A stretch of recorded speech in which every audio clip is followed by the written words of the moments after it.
Eu sei que a igreja calvinista não para de trabalhar a favor da besta da terra. Com base em João 3,16, a salvação é para todos ou para alguns? Salvação é para algum, não é para todos. Lógico que não é para todos. Senão não teria inferno. Claro que a salvação é para alguns. A Bíblia fala isso, Jesus falou isso. E você vai pôr os seus fones de ouvido e você vai se libertar. Toda vez que você ouvir uma mensagem calvinista e você entender quais são os perigos de se encontrar com essa mensagem ou com pessoas assim, que trabalham a favor da besta da terra, você vai ter libertação. Deus disse assim, olha, não temas, ó pequenino rebanho. Jesus disse mais, ele falou assim, olha, estreita é a porta que conduz à vida, e são poucos os que acertam com ela. E uma vez que você tem libertação, você pode libertar os seus irmãos. Diz o apóstolo Paulo, a fé não é de todos. A soberania de Deus em Romanos 9. Eu que estudo bastante esse assunto e analiso já bastante esses membros da besta da terra, porque são falsos profetas e trabalham a favor desse sistema. A Bíblia diz isso expressamente.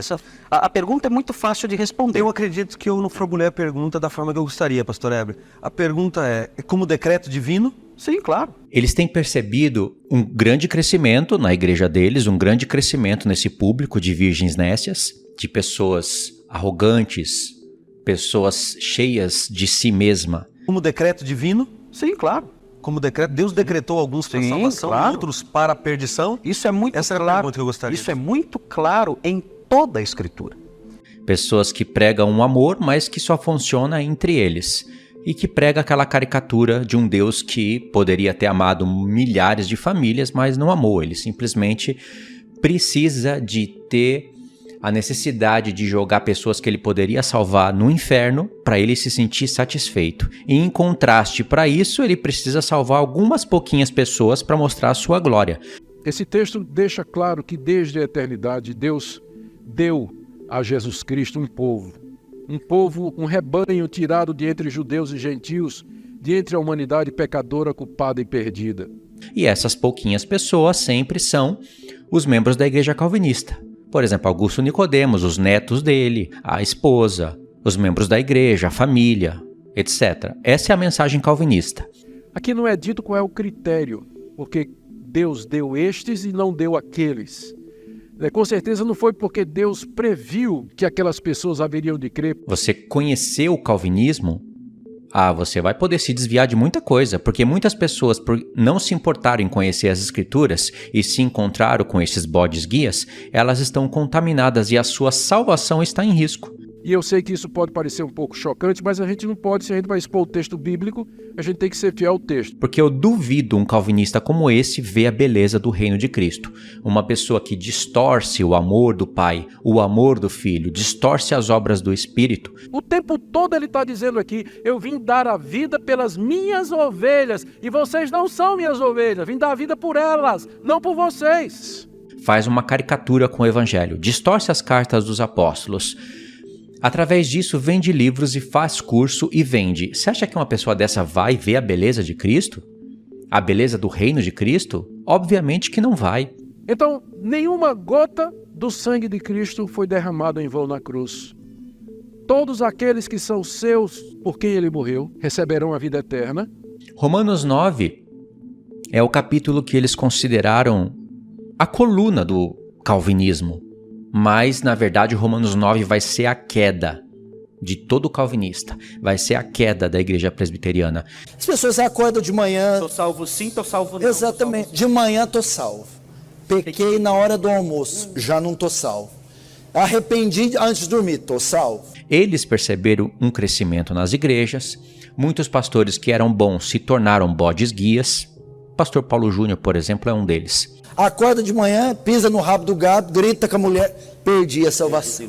Isso aí é um tormento, isso é um pesadelo. E aí o que acontece? Eles também perceberam que muitos pastores se levantaram contra eles. E muitas pessoas estão denunciando as obras do inferno que eles pregam, em nome de Jesus. Como Paulo disse, que haveriam pessoas que apresentariam para o povo um outro Cristo, um outro Evangelho e um outro Espírito. Isso está em Gálatas 1 e está em 2 Coríntios 11. Eu gostaria que o senhor falasse por que é impossível que um salvo verdadeiramente deixe de ser salvo. Depois eu completo a pergunta. Aí é a doutrina da preservação dos santos. São pessoas que são transfiguradas em ministro de Cristo e ministro de justiça. Todas essas expressões que eu acabei de falar estão escritas em 2 Coríntios 11.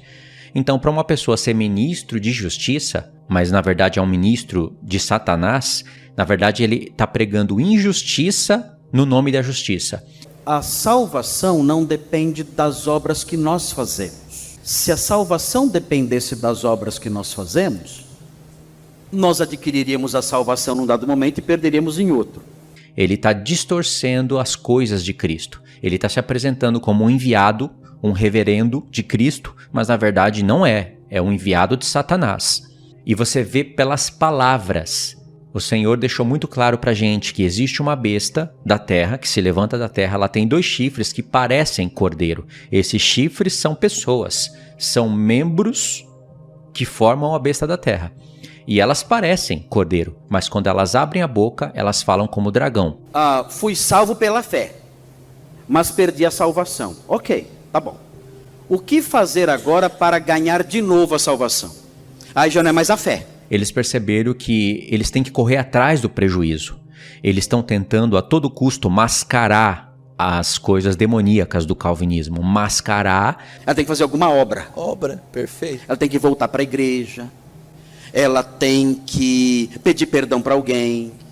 Ela tem que acertar as contas lá com o pastor, lá direitinho do que ela fez. Tudo que eles falaram de ruim e apresentaram como bom, tudo que eles apresentaram como amargo e falaram que era doce.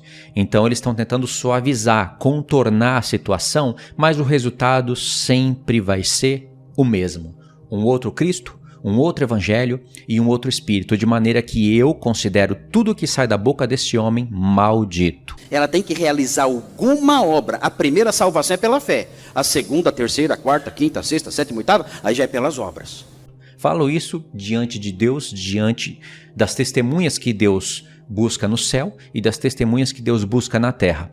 Porque um dia Deus tomou os céus e a terra por testemunha diante de Israel, que ele colocou a vida e a morte, a bênção e a maldição diante de Israel e mandou eles escolherem o bem. Dessa palavra todos, mundo, tipo Deus amou o mundo, a vontade de Deus é que todos se salvem. Isso não seria uma aparente contradição com a doutrina da expiação limitada? E Deus falou, tenho 2 testemunhas, o céu e a terra testemunham que eu quis que eles escolhessem o bem. Eu desejo que eles sejam salvos. Se você pega, por exemplo, o próprio livro de João, o Evangelho de João, você vai ver que a palavra mundo tem vários significados. E esse testemunho vai até no livro do Apocalipse. Conclusão, eles são os amados, eles são os eleitos, os membros da igreja deles foram os amados antes da fundação do mundo. Você vai ver que a palavra todos tem vários significados. Eu digo assim para você, todo mundo foi à festa. Todo mundo foi à festa? Não. Então todos, via de regra, é todos sem acepção e não todos sem exceção. Se alguém ousar questionar, eles pegam as palavras de Paulo, desconectam do contexto e colocam para você como um cala-boca. Tipo, você é um vaso. Você não pode questionar o soberano que nos amou. É obviamente que essas questões vão sempre vir dos outros. Ele não está falando nada de mal ali para a igreja dele. Ele sempre faz os membros da igreja dele pensar que eles fazem parte do eleito. Agora, se Cristo morreu como nosso substituto, então significa que a morte dele foi eficaz. Porque, aliás, segundo o que eles pregam, a eleição não vem por você ser calvinista. Ela vem por um decreto secreto de Deus. Você pode achar que você é um eleito. Se Deus não te elegeu, ele vai apenas fazer você pensar que é um eleito, quando na verdade você não é. Eu estou usando a interpretação que eles usam em Hebreus 6.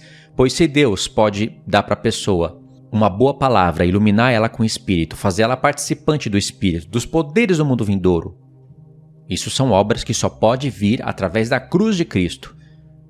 Porque é através da cruz de Cristo que ele envia o Espírito sobre a terra e essas virtudes só podem vir através do Espírito. Mas no caso deles, que eles interpretam Hebreus 6, não é o caso em que o escritor de Hebreus estava tratando de uma apostasia ou da perda da salvação.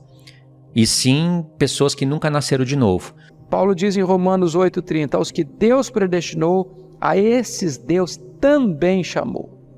E aos que Deus chamou, a esses Deus também justificou.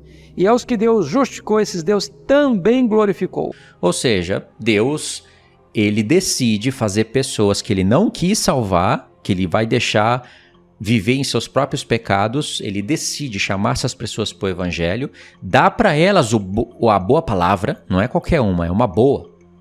Participantes do Espírito da santificação, do Espírito Santo de Deus, mas na verdade ele nunca teve a intenção de salvá-las. Porque aqueles que pregam a expiação ilimitada, pregam a expiação ilimitada na sua extensão, mas limitada na sua eficácia. Então, na verdade, botaria a salvação do homem na mão do homem, não na mão de Deus. Veja que esse é um texto que alcança pessoas de todos os povos, línguas e nações e de todas as gerações. Ou seja, a humanidade está dividida em dois grupos para eles aí.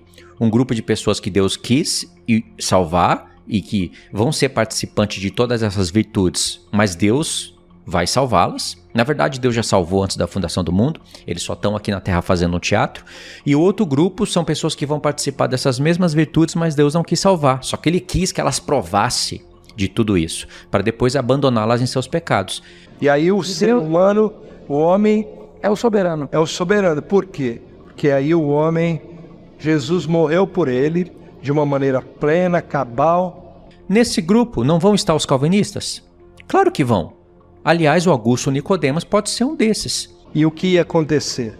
Acontecer o seguinte, que o homem, ele mesmo iria dizer, ele morreu por mim, mas eu não quero. Pode ser um desses que Deus está usando, mas quando Deus acabar de usar esse maligno, ele vai abandonar ele ou os filhos dele ou os netos em seus próprios pecados.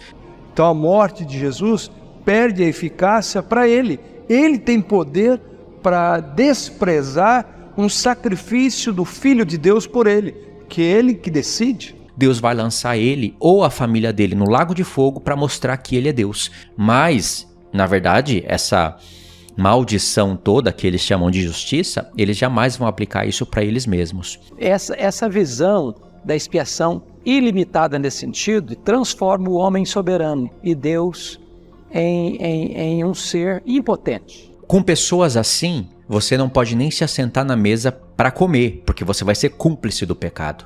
Um avião caiu. Crianças morreram, velhos, jovens, mulheres. O pastor que acredita que Deus é soberano sobre todas as coisas, mais conhecido como calvinista, dirá, foi Deus. O apóstolo Paulo deixa bem claro isso em Romanos, capítulo 16, para ficar bem claro que com uma pessoa assim, você não dá nem a paz do Senhor. Afinal de contas, se Jesus disse que nenhum pássaro cai sem o consentimento de Deus, sem Deus assentir, sem Deus afirmar, pode. Se nenhum pássaro, que se dirá acerca de uma vida humana? Porque se você der, você é cúmplice do pecado dela. Isso é o que diz as Escrituras. Vão ter centenas e às vezes milhares de pessoas que vão estar metidas nessa hipocrisia. Por isso nós, calvinistas, afirmamos, foi Deus. Então o pastor moderninho diz, Deus não tem nada a ver com essa tragédia. Assim, o pastor moderno crê livrar Deus de culpa. Oh, Deus será culpado se afirmarmos que Ele é soberano sobre todas as coisas. Todas elas vão estar diante de Cristo e vão ter que dar conta de todas as suas palavras contra o Evangelho e de todas as suas obras.